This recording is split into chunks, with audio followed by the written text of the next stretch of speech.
I was...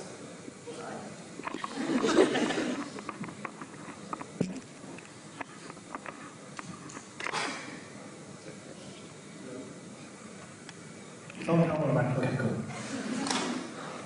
I was chatting with a friend the other day, and he was complaining to me about how some people were pretending to be networking experts and giving the wrong advice to others. He said it was shameful how Gen Zs nowadays haven't even experienced the dial-up internet and knows nothing about PPPoE or the development of ADSL and GPON. And I sat there and I was like, you know, that's a bit on high ground. But it is true that we were born and raised in the age of the internet. Just like patterns on a kaleidoscope, the internet has become a recurring theme in society.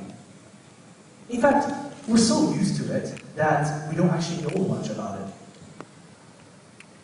The predecessor of the internet, the ARPANET, didn't adopt a standardized protocol or a domain name system or even a markup language until 1990. And the internet, as we know it today, was introduced to the public in 1991. But since then, the number of websites have increased dramatically from about 100 in 1993 to over 1.7 billion in 2017. And by January 2023, more than 64% of the global population is connected to the internet. That's even more than the proportion of people who have access to basic sanitation. Now, the internet nowadays is obviously much different from that in the 1960s, especially as a platform for commercial activities. And unfortunately, profit always brings conflict with the public interest. And in this case, it gave birth to manipulative designs called dark patterns. According to a 2019 Princeton University study, over 11% of the 11,000 websites they looked at had some form of dark patterns in them.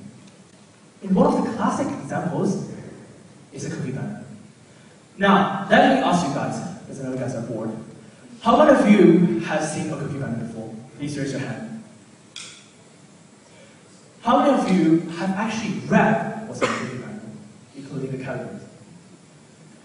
How many of you actually know how cookies work and what data is being collected? See, I mean, for those of you who had your hands up, I'm guessing you would have taken computer sciences maybe. Have you? But for the rest of us, I'll briefly introduce what's going on. Cookies are small text files that are basically sent to the website every time you visit them. It could contain personal information, so that's how YouTube knows you like watching Shopee ads, or amongst other things. And a cookie banner is a pop-up that basically asks you, do you accept our cookies? Innocently. And you have a big button that says, agree. But next to it, you would usually find a small link that says, my preferences, or something like that. And if you click on that, they will show you the full list of cookies and their categories, such as essential, functional, analytical, advertising, personalization, blah, blah, blah. So why do we never know this? Well, foremost, a recent study shows that only 11.8% of all UK websites comply with GDPR, the data privacy law in the European Union area that requires websites to have a cookie banner. And since the law didn't specify what a cookie banner could look like, each different have their own design. And, well, since these companies want to profit off your personal data, they pave the way for you by giving you a big no-brainer button that says accept all and tricking you into thinking that you don't have another choice. Another reason why I brought up these categories, though, is because there's something sneaky about their required cookies, as seen in this example. Mixed with the actual required cookies, you would sometimes find hidden references to very, very personal data. So even rejecting optional cookies can't save us from being tracked. Oh, and by the way, did you know that in order to store whether or not you have accepted to their cookie policies, they use a cookie, and that's sent to the website. But according to the law, apparently that's an exemption. Another place where we find a lot of these dark patterns is social media. Now, I'm pretty sure that by now you've all heard a lot of stories on why social media algorithms are evil designs by monopoly tech companies that want to manipulate your thoughts, polarize your opinions, and ultimately destroy your life.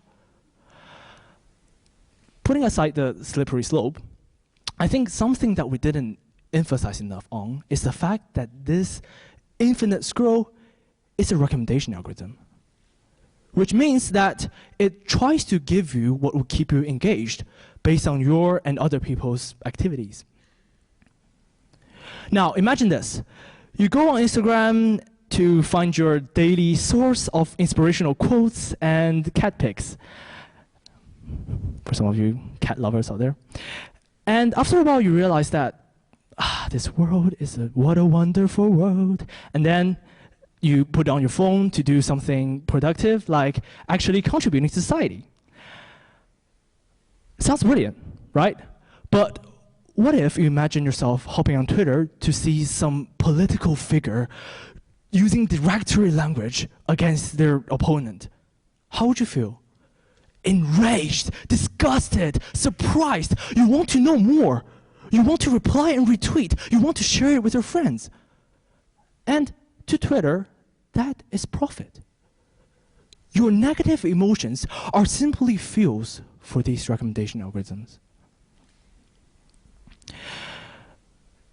Well, what does this show? Sally Kohn, an American commentator, once gave an inspiring TED Talk on why you should value your clicks, because it influences what everyone sees on the internet. Clicking is a public act, she stated. And apparently, according to a recent MIT report, you are more likely to share information that you find novel and surprising because it makes you feel like you're in the know. So these social media algorithms, although designed to recommend you things that you would love to see, actually ends up giving you the negativity that you don't want to see. Theoretically, there is one mechanism that you can utilize to reduce this negativity. The NetzDG law in Germany, for example, requires all social media websites with over 2 million users to have some form of a feature to report inappropriate content. And similar laws are being implemented everywhere, actually, including the online safety bill here in Singapore. But while I was writing this talk, I actually tried to test out how well these functions actually work. So it turns out that TikTok and Instagram are the best at these because they allow you to see the report button that's accessible from any post and submit a report without creating an account or logging in. For YouTube, they still show you a button, but you need to create an account in order to actually submit a report. And for Twitter and Facebook and Tumblr, they don't even show you the button when you're not logged in. For instant messaging apps, Instagram Direct Message, WhatsApp, and Discord on mobile actually have a button for each message that you can report. For Facebook Messenger, there's only a per user report button. And unfortunately, for Discord users on desktop, they need to manually copy the message ID to a reporting form on their website. What does this show? Well, companies are starting to value our online safety, but these features are not easy enough to be used on a daily basis. I know some of you might be wondering, I don't need to use that on a daily basis. Or do you? Cyber safety issues and online harassment issues have become more common than we think. You might think that Singapore is a safe country, I'm safe here, but the stats say otherwise. A 2012 Microsoft survey actually ranked Singapore second out of the 25 countries it surveyed, with over 58% of teenagers who reported they have been bullied online. Similarly, a 2018 CNA report shows that 3 out of 4 Singaporean teenagers have been bullied online. So that's why we need to have a standardized protocol to report these incidences so that we can reduce the trauma and prevent further harm. In recent years, apart from social media, there has been another wave of concern sweeping across the globe: the fear of artificial intelligence. In the past 1 or 2 years, we've seen these large-scale, versatile, generative AI models transforming from ideas and concepts in academic papers to real products that many of us depend on every day. Yes, I'm talking about diffusers and transformers, or as you might know it, Stable Diffusion, Midjourney, and perhaps most importantly, ChatGPT. Well, first of all, I want to establish the viewpoint that no, AI is nowhere near becoming humans, contrary to what some media would propagate or want you to believe. What we are basically doing now is to have machines that can do math very quickly and simulate how humans learn. Well, theoretically speaking, we don't even know how our own selves work. How do we expect to do something that works in the exact same way? Yes, in some industries, implementing AI would cause unemployment and all that, but it is also true that it brings opportunity for new jobs that no one has seen before to the market. And will AI models ever have consciousness or creativity? I doubt so. They are very good at generating content, media, and text without actually understanding what it means, based on probability. So now that we have that in mind, I want to put it in the context of education. Grade 11s are recently given a presentation on how we are not allowed to use any AI tools in our assessed coursework in IB. Now, as some of you might be aware, this has changed. And in fact, the head of assessment principles at IBO actually wrote a blog article on why ChatGPT is an exciting opportunity for schools because it can finally move us away from teaching essay techniques to focusing on understanding and interpreting the problems. And I think he's right. I think this is the way to go because what we've seen from previous data, and especially from our experience with previous industrial revolutions, is that technology tends to replace work that is tedious and repetitive. And in the case of education, we do tend to focus more on the form rather than the actual content. So that's why ChatGPT is an exciting opportunity. But this initial stage of navigation and exploration could be really, really difficult. We need to find the right balance between abolishing this technology completely and signing off or cheating.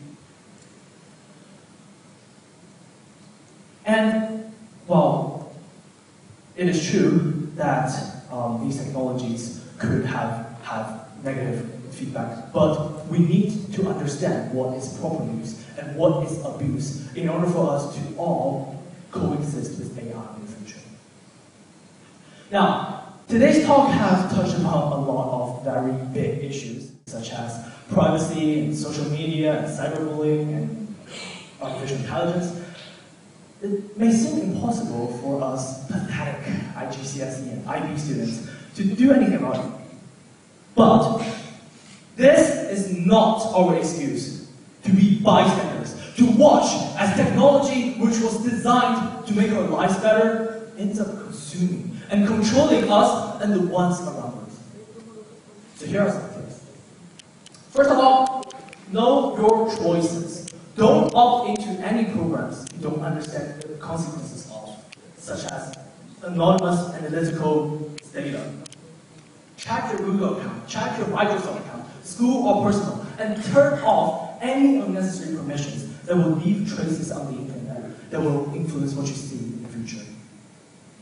Second, use incognito properly. All your sessions and cookie data wouldn't be saved as soon as you close that window. so it will be much more harder to further track you. Even better yet, use a privacy-focused browser, such as Firefox Focus on mobile, or an ad blocker. These tools will prevent third-party advertisers and trackers from collecting your personal data. You can disable them in a controlled environment, like an incognito window, to support your content creators who might be profiting off advertising. But bear in mind the risks involved. Oh, on my slides. There were other tips. Number 3, speak up. Whenever you're feeling uncomfortable about technology, whether it's about yourself or someone else, talk to someone about it. This could be a trusted adult, this could be a family member, or even a friend, but speaking to others could save lives. 4th, be honest. What isn't yours, whether it's coming from an AI model or a human model. Bear in mind that tools like ChatGPT are trained on human data as well. So cite them as you would for any human. Perhaps most importantly though, I want us to remember that we are future builders. Just like how individual movements of the shapes on a kaleidoscope could influence the overall pattern, our individual actions matter. Whatever occupation you're in, be that programming or design or business, we need to be mindful of these pitfalls in technology so that we can stop them before they reach our next generation. Thank you very much.